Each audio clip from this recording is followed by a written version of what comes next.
Members of the Joint Convention, I present to you the Governor of the great state of Michigan, the Honorable Gretchen Whitmer.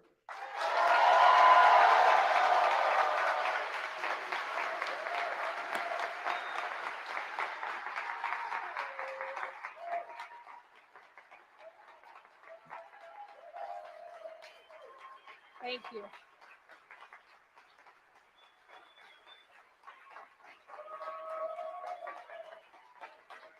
Thank you.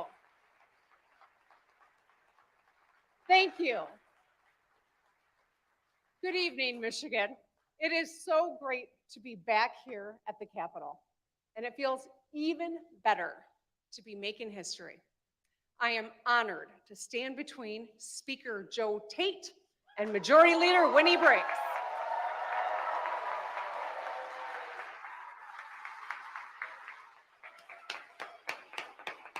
Amazing.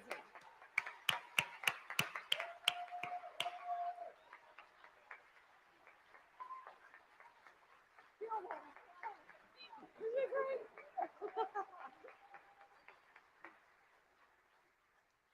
Both of these leaders are firsts. The first Black speaker and the first woman majority leader in Michigan history.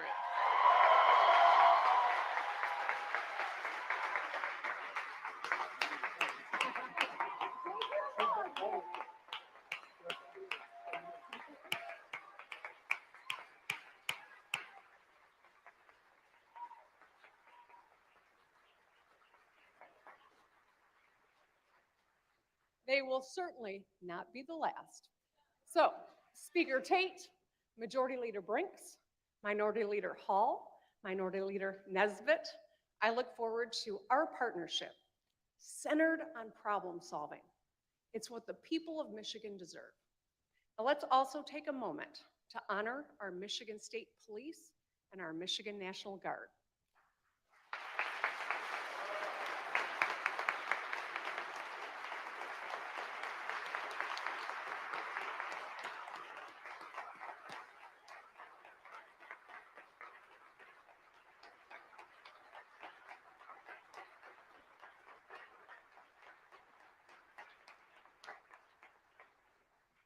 They and their families make sacrifices to keep us all safe. We will always have their backs, and we mean it. We are calling on the Biden administration to keep supporting our Guard members, their families, and the community, and together to continue to base a fighter mission at Selfridge National Air Guard Base in Macomb County.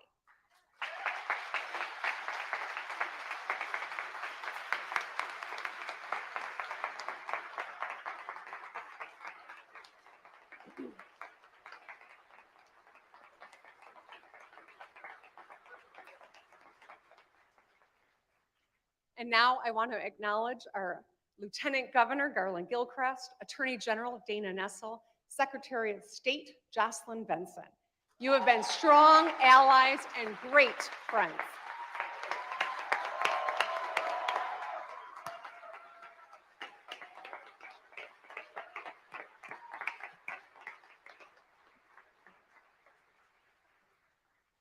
I'm looking forward to more good work together. And I also want to acknowledge our incredible state employees, my cabinet, my executive office staff, who work so hard to move our state forward. I couldn't do this without you. Thank you.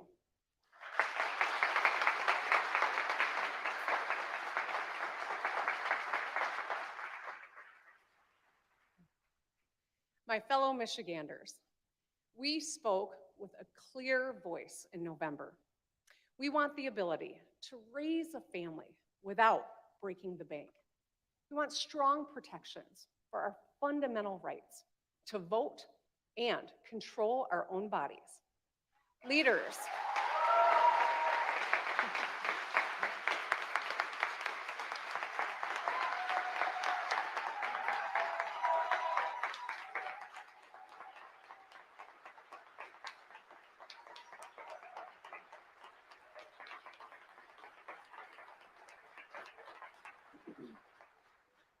leaders who will work across the aisle to solve problems and deliver on the issues that make a real difference in our lives. Michiganders are facing the pinch right now, picking up items at the store and then putting them back before checking out, having tough conversations about medical bills, prescription drugs, what paths their kids can afford after high school. We are all concerned about making sure we live in a safe neighborhood and have jobs and businesses in our towns next year and next decade. We might not be able to solve inflation or supply chain issues on our own, but we must work together to lower costs and put Michiganders on a path to a brighter future. As I said in my inaugural address, Michiganders compete with an underdog spirit and carry ourselves with a championship swagger. No challenge is too tough for Michigan.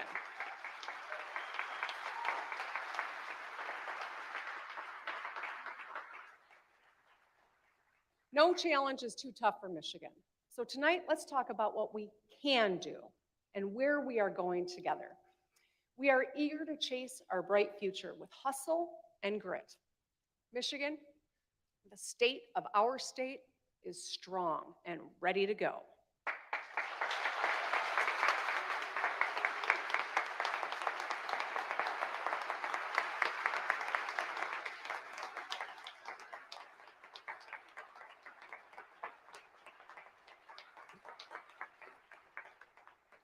My proposals tonight will tackle the challenges people are facing right now, make a real difference in their lives, and make Michigan more competitive. This is our future. But policies alone mean nothing. It's about the people they impact. So I'm not going to give you a list. Instead, let's talk about what my proposals will mean to three groups of Michiganders with whom we can all identify. First, folks working hard to care for themselves and support their family. Second, young people about to graduate. And third, Michiganders born today. The number one issue for folks trying to make ends meet is costs. Michiganders at home, I know how hard you work. I'll get right to the point. Tonight, I'm excited to announce lowering my costs. It's a plan offering immediate relief. It's got three parts. One, let's roll back the retirement tax and save 500,000 households $1,000 a year.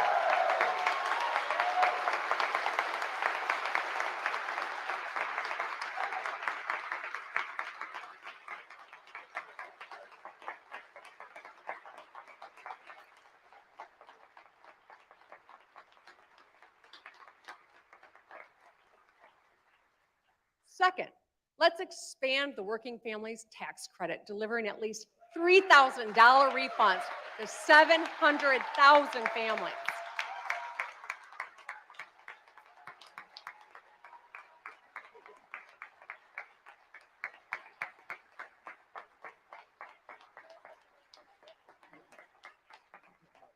And third, pre-K for all to save families an average of $10,000 a year.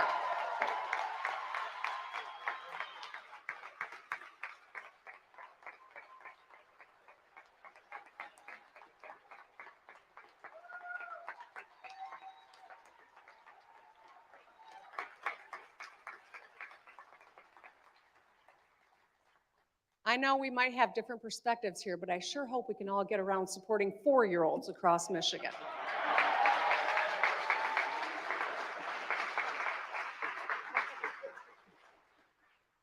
With inflation, every dollar makes a difference. That's why we're moving fast. Parts of the plan have already been introduced by Representatives Whitmer and Shannon and Senators Hertel and McDonald-Rivet. Let's get it done.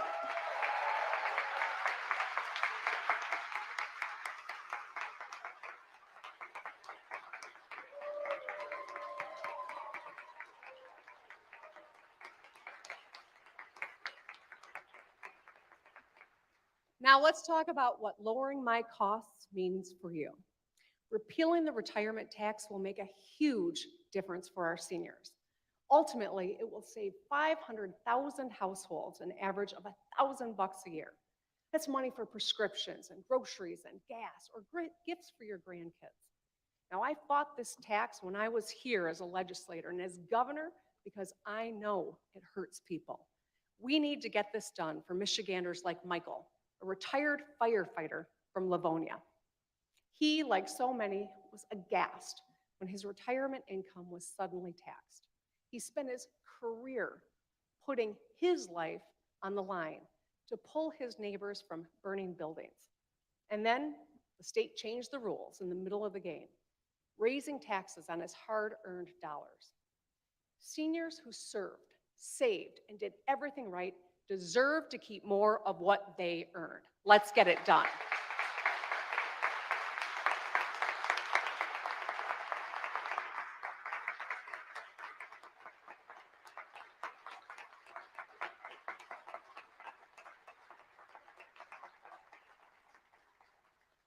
The Working Families Tax Credit, formerly known as the EITC, is a bipartisan tax break at the federal and state level.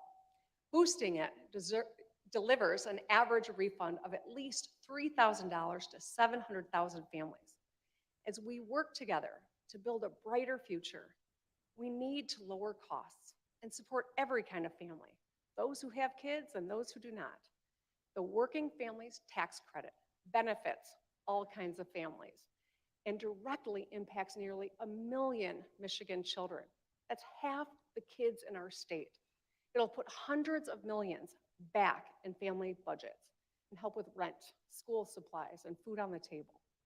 Data shows boosting the Working Families Tax Credit also closes health and wealth gaps. Children who grow up with this support have better test scores, graduation rates, and earnings as adults.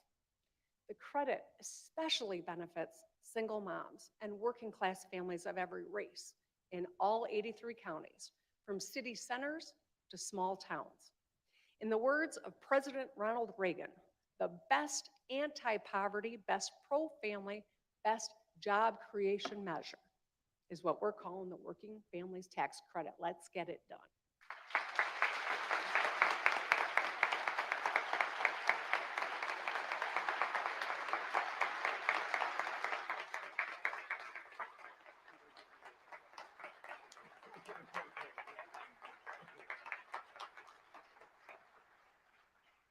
So these two tax changes will right a wrong inflicted on Michiganders 12 years ago. In 2011, seniors and hardworking families had the rug ripped out from under them when the retirement tax was enacted and the Working Families Tax Credit was gutted. It was wrong, and now we can make it right. Lowering my costs goes further to save people money. So part 3, pre-K for all, serves families an average of $10,000 savings a year compared to their current pre-K or child care. Every single parent, every one of us knows that an early start is critical to our children's future. That's why we read and talk and sing to our babies. That's why we worry about finding a great child care provider and have wait lists for great preschools. That's why one of us showed up to work just hours after his daughter Violet was born yesterday.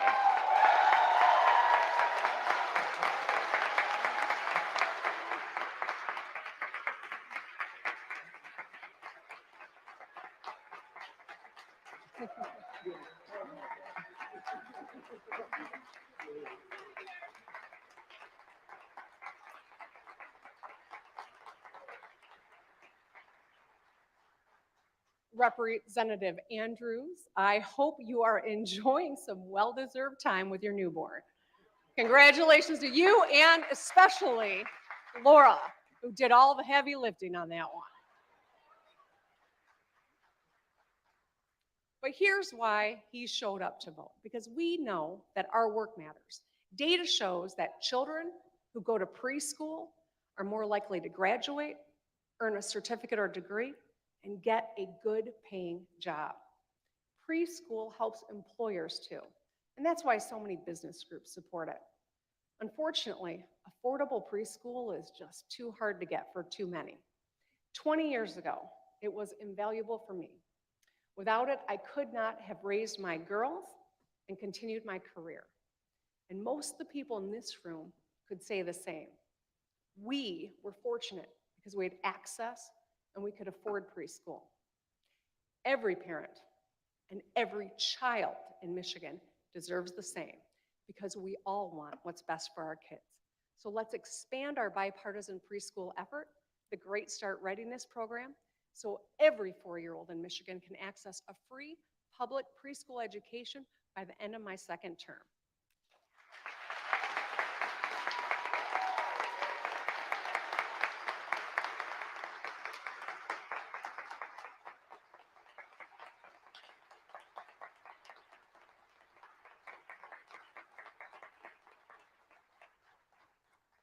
This investment will ensure that children arrive at kindergarten ready to learn, and it'll save their families upwards of $10,000 a year. It helps parents, especially moms, go back to work. It'll launch hundreds more preschool classrooms across Michigan, supporting thousands of jobs. Together, we can lower costs for Michiganders feeling the pain of inflation right now. So for our seniors, for our families, for our children, let's get these measures done. Now, let's turn to the Michiganders who recently graduated from high school or college or a certificate program.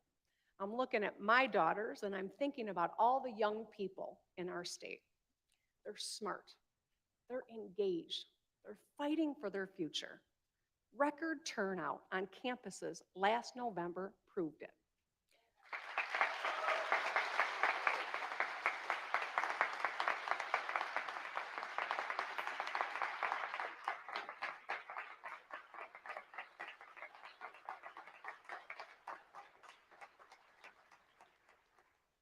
I know that our Secretary of State, Jocelyn Benson, will ensure their votes and the voices of every Michigander are heard and counted in every election.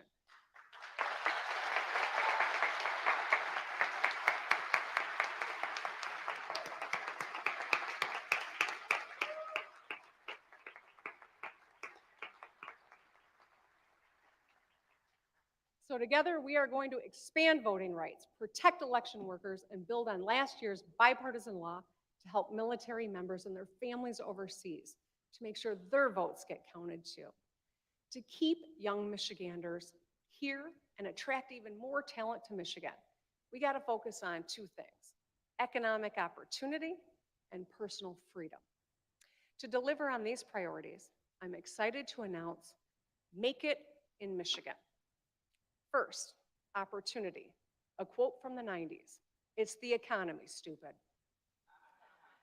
Ambitious young people have a lot of options when they graduate.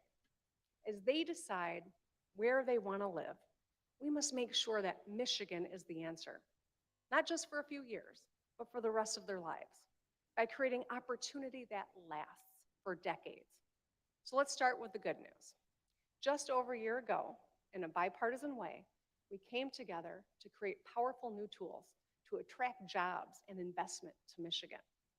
Since then, we have brought home over $13.5 billion worth of projects, including a chip maker in Bay City, battery plants in Big Rapids, Grand Rapids, Van Buren Township, and Big 3 investments across Michigan. You all know there's a new GM battery plant being built just down the road. Our work is paying off.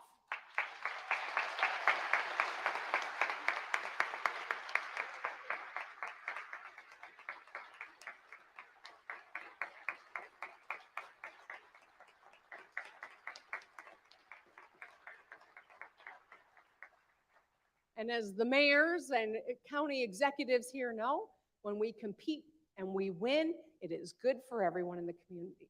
13,000 good paying jobs secured new jobs. Make It in Michigan proposes a sustainable funding source for our economic development efforts while growing talent, making our communities better places to live, and helping our state become a place where anyone can succeed. If we get this done, we can move faster year-round to compete and win cutting-edge manufacturing projects and bring more supply chains home. We can create opportunity for you and your family and support local economies and small businesses across our state. Businesses know that we must compete to grow, and when we do, we all win. I am proud that we created these powerful economic development tools, and I know we will work together to make them the strongest in our state's history. For too long, we were fighting with one hand tied behind our back, and now Michigan has got the upper hand.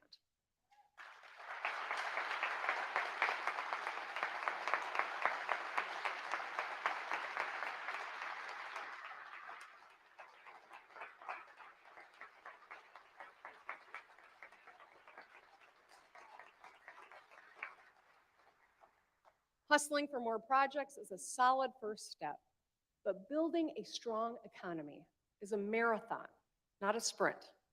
If we want to play in the global market, we must go everywhere and compete and win against everyone. The good news is competition's in our DNA. Whether it's a local rec league or global manufacturing market, Michiganders hustle. And that spirit can be found in our hungry, passionate young people too. We can channel that energy to shore up Michigan as the world's premier advanced manufacturing destination.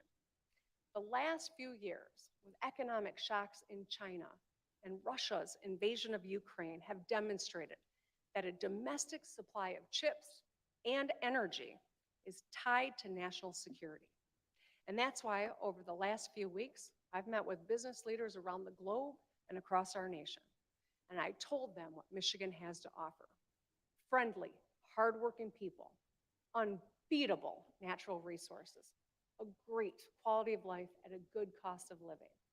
Most of all, I told them we will do what it takes to bring them to Michigan because our young people deserve the best opportunities in the world right here.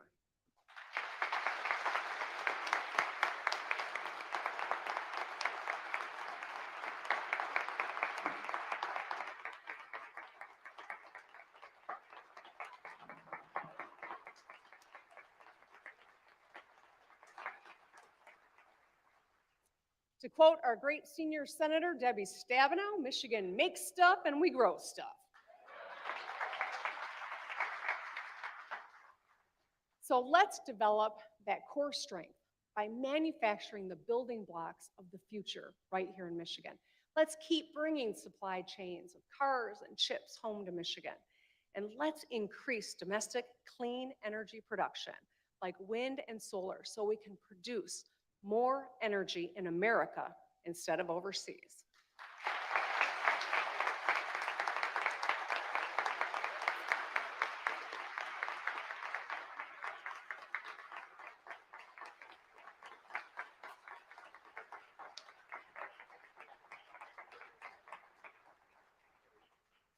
To help young people get jobs, to make stuff and grow stuff, let's support talent development. Let's keep closing in on our 60 by 30 goal to have 60% of people earn a degree or skills certificate by 2030. Let's keep funding the bipartisan Michigan Achievement Scholarship, which lowers the cost of higher education, community college, private, public university by thousands of dollars for most students and makes college tuition free for 65% of graduating seniors. Maybe you can use it too. Studying engineering at Michigan Tech, nursing at Alpena Community College, teaching at Saginaw Valley, or attend MSU's #1 ranked supply chain program. Go green. Or University of Michigan's #1 ranked undergrad business program.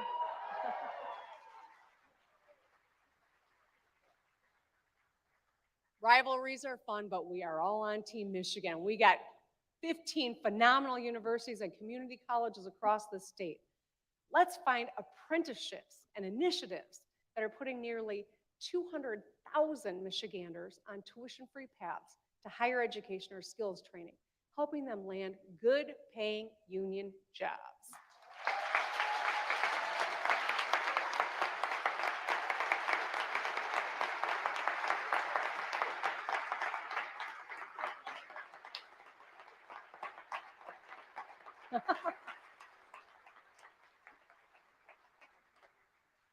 And to help even more people make it in Michigan, let's take steps to lower the age for the Michigan Reconnect from 25 to 21.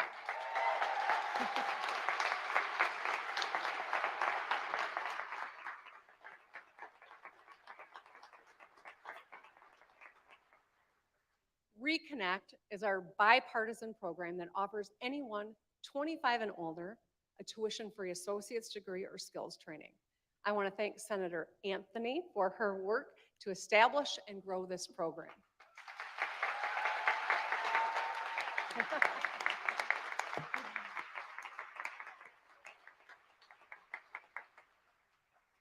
Over 113,000 reconnectors have been accepted, and we want that number to grow.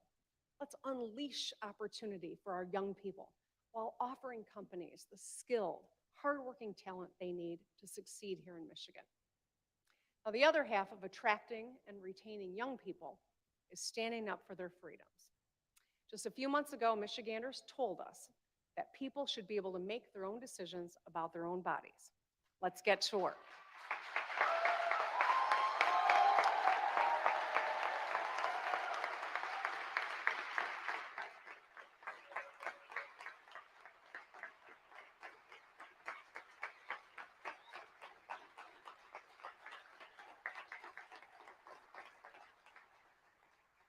Let's repeal our extreme 1931 law banning abortion.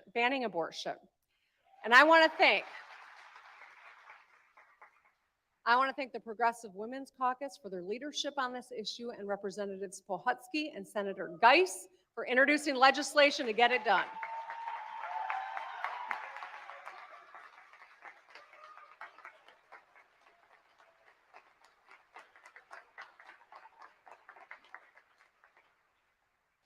And while we're at it, let's repeal other dangerous laws prohibiting people from accessing reproductive health care or shaming them for seeking in the first place. Let's repeal outdated laws restricting who you can marry, and let's expand Elliott Larson Civil Rights Act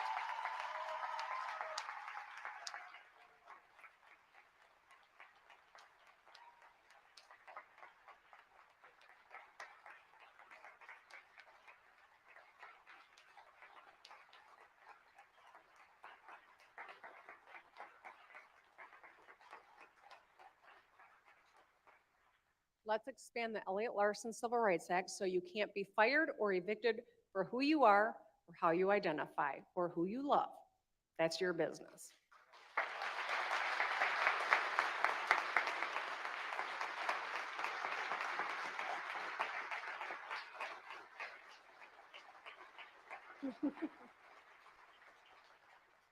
So I called for this back in my first State of the State back in 2019, and I want to thank Senator Moss and Representative Hoskins for introducing the bill. Let's get it done.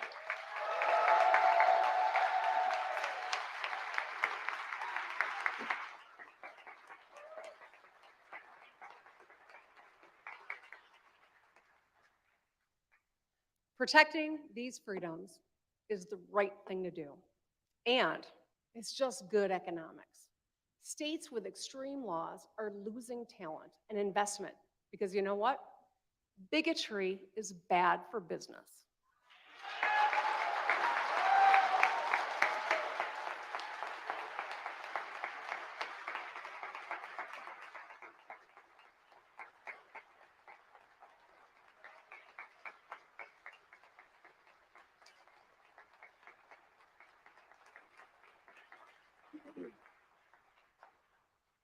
Anyone who knows the history of the state of Michigan knows we should build our reputation as a welcoming beacon of opportunity where anyone can succeed. I know talent development is a personal priority for my partner, Lieutenant Governor Gilchrist, and I'm so excited about continuing the work with him so we can help people see their futures in Michigan. I've also heard from folks like a woman named Lauren. Lauren grew up in Traverse City. She wants to move home. She wants to come back to Michigan and start a family. But she waited until she knew her reproductive rights would be protected. Lauren, I want you and anyone who lives in a state that wants to control your body or deny your existence to know that Michigan has a place for you.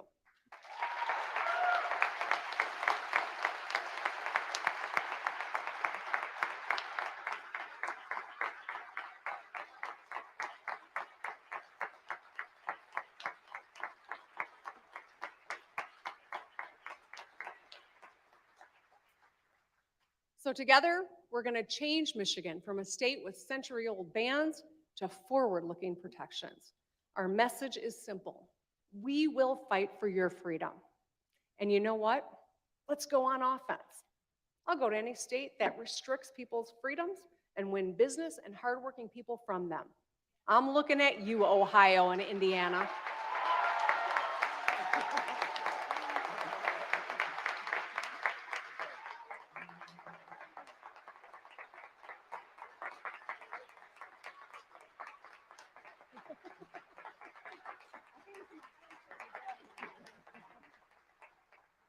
All right, I figured Ohio shade would get everyone up. Every parent, Republican, Democrat, Independent, we want our kids to stay in Michigan. Let's give them reasons to stay beyond the promise of a home-cooked meal or free laundry facilities. Yes, I'm talking from the first person here. Let's expand economic opportunity and protect fundamental freedoms. And now that we've talked about folks who are working to make ends meet and young people who are choosing where to build their lives, I want to talk about the littlest Michiganders. A baby born down the street at Sparrow today could live past the year 2100. Little Violet, who was born yesterday. What will they see in that time? More Stanley Cup wins for the Wings? A Super Bowl for the Lions? All right. I mean, all right, come on, I know, come on.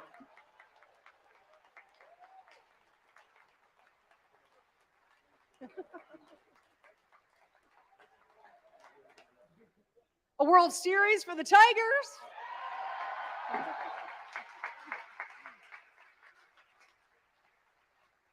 Hey, we can dream. The one thing I do know about 2100, Tom Izzo is still going to be coaching at MSU.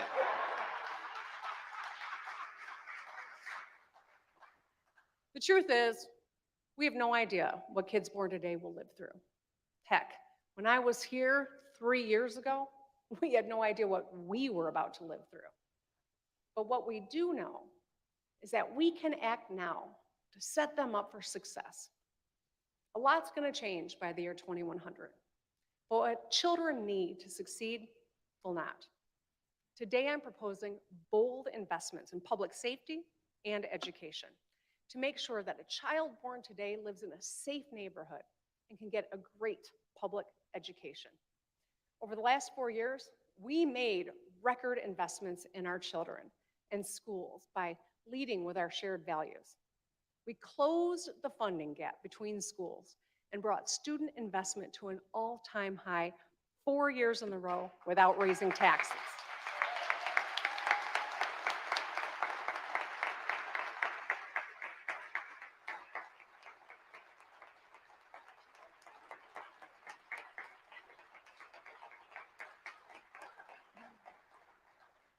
We made a generational investment to build new libraries and labs and improve air in classrooms and water from drinking fountains. We funded mental health and campus safety at record levels. We set up fellowships and started paying our student teachers. Student teacher stipends are making a difference.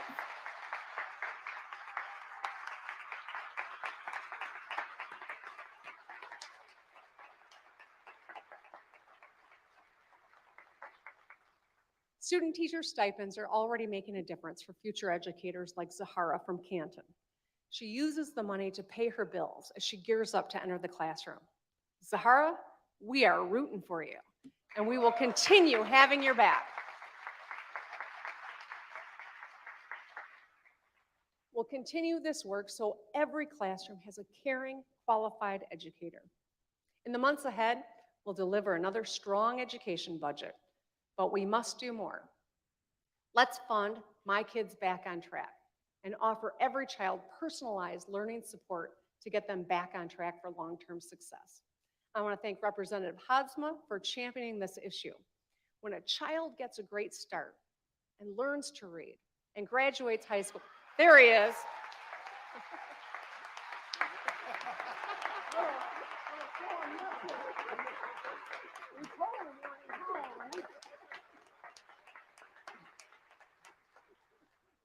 There There you are, Representative. Thank you.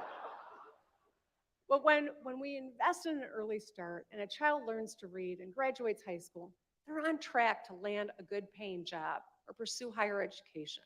Unfortunately, the last few years have disrupted regular learning patterns. In-class instruction alone is not enough. Our children need more support to master the skills we know they need most. Investing in tutoring, after-school programs, and other learning supports gets children the one-on-one time they need with a caring, qualified educator so that they can be successful. Whether you're a third grader learning about the solar system, a sixth grader focusing on fractions, or a junior sharpening your persuasive writing skills, tutoring addresses your specific learning challenges. And we know that education investments matter to the private sector too. Employers know that today's students are tomorrow's workforce and entrepreneurs. We need tutoring to get our kids back on track for Michigan's long-term economic success. Let's fund My Kids Back on Track before spring break.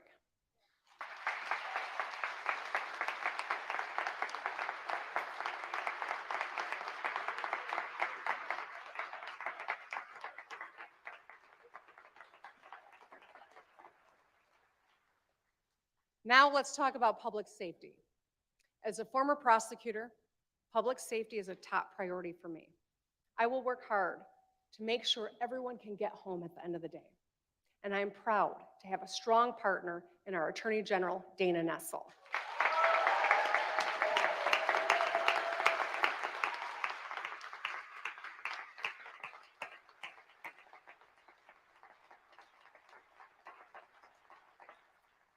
She and her great team at the AG's office prosecute violent criminals.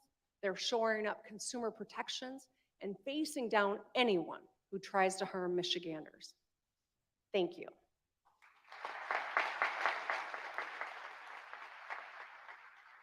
Since I've been governor, we've invested $1 billion in public safety.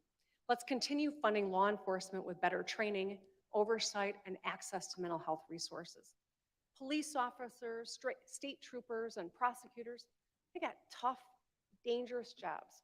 If we work together, we can get them what they need to keep our communities safe. And right now, there is a flood of illegal guns on our street. There's been a rise of break-ins at gun dealerships and straw purchases. That's where one person illegally buys a firearm for another. Firearms are getting more dangerous too, thanks to 3D printed technology called Glock switches that turn semi-automatic weapons fully automatic. That's why we launched Operation Safe Neighborhoods, taking hundreds of illegal firearms off the street before they could be used in the commission of a crime. But we must do more.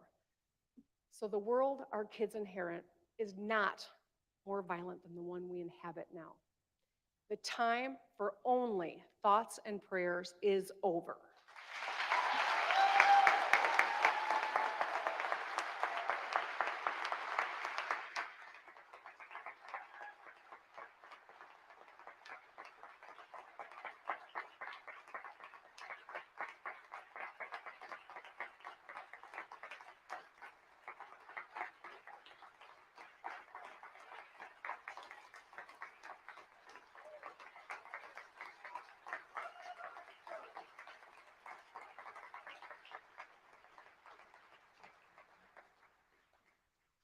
It's time for common sense action to reduce gun violence in our communities. Let's enact universal background checks for people who want to buy firearms. Let's enact safe storage laws so we can make sure firearms are stored safely at home. And let's enact extreme risk protection orders so we can keep guns out of the hands of those who might represent a danger to themselves or others. If Florida and Indiana can get this done, we sure as heck can, right?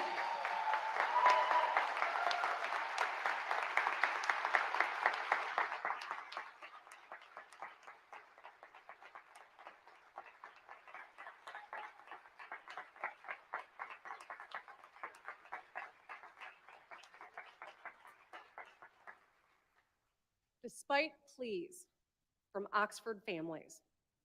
These issues never even got a hearing in the last legislature. This year, let's change that.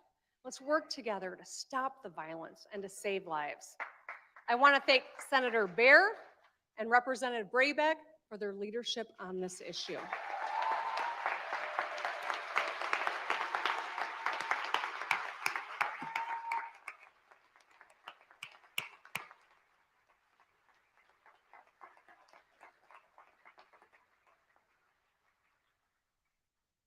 And I want to be very clear. I'm not talking about law-abiding citizens. Hunters and responsible gun owners from both sides of the aisle know we need to get these common sense safety proposals across the finish line. We need to do this for our kids, like Zaire from Plymouth. Zaire wrote to me and said that he just wants to feel safe going to school. Zaire, we will get this done so you and your classmates can focus on learning and growing. Tonight, I spoke to 3 groups of Michiganders we can all see ourselves in.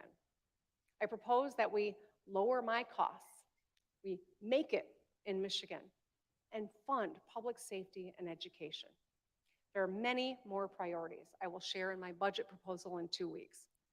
But I want to highlight 2 more tonight that impact us all: infrastructure and climate.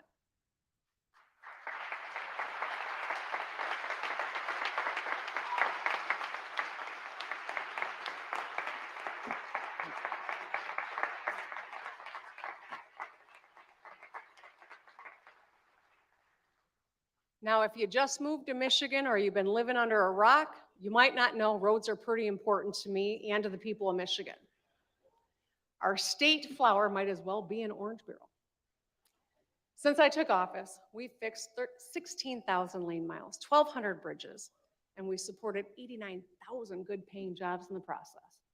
Throughout my second term, we will continue finding ways to keep fixing the damn roads. And as we fix them, let's build the most innovative transportation systems in the country with new, smart road technology.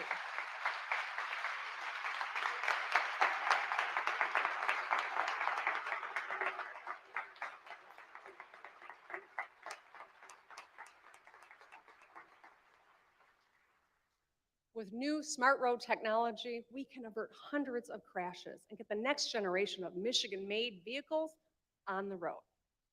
We also have billions in federal resources from the bipartisan infrastructure law headed our way. To invest them as efficiently as possible, I established the Michigan Infrastructure Office. This year, it will redouble its efforts helping to build up every kind of infrastructure: roads, high-speed internet, clean energy, and lead-free pipes.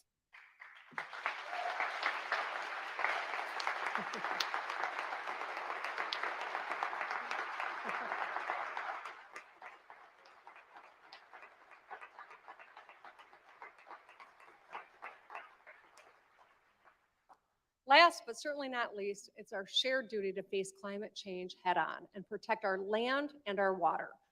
We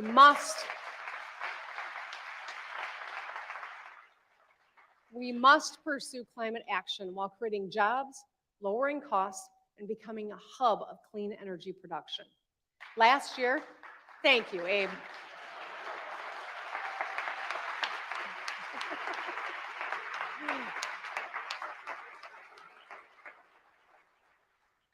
Last year, we unveiled the My Healthy Climate Plan, and this year, we should make bold investments in climate action to deliver on our targets. Let's get it done.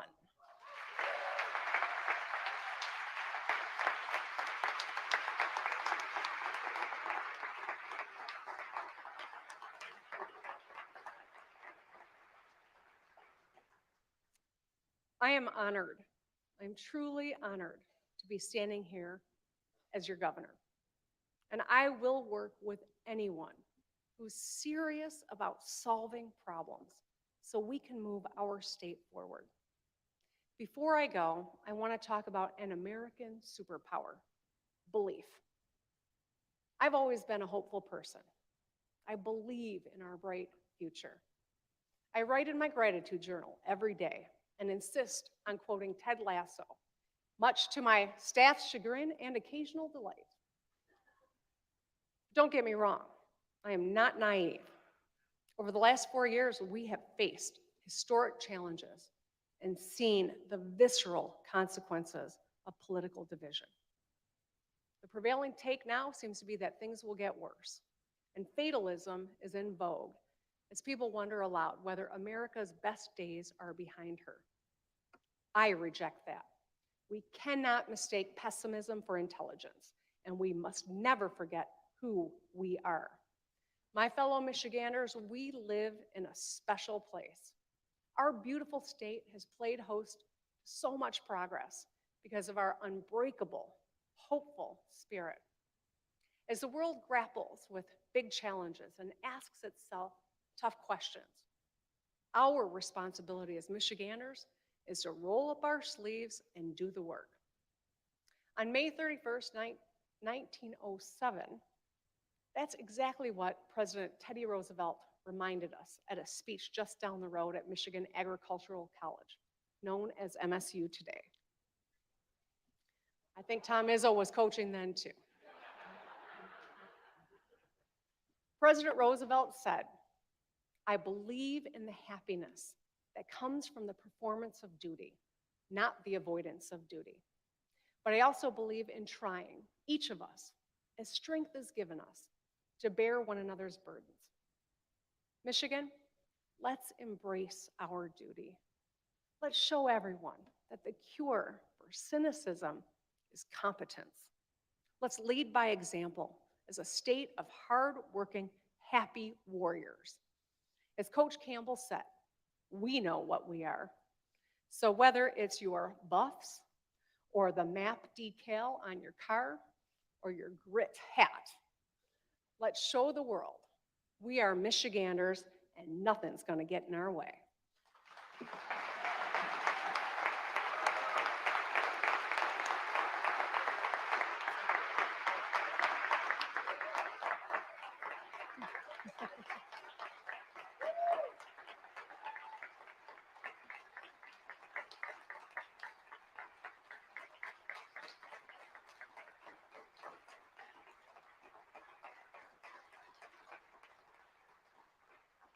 Thank you. Let's have a productive term.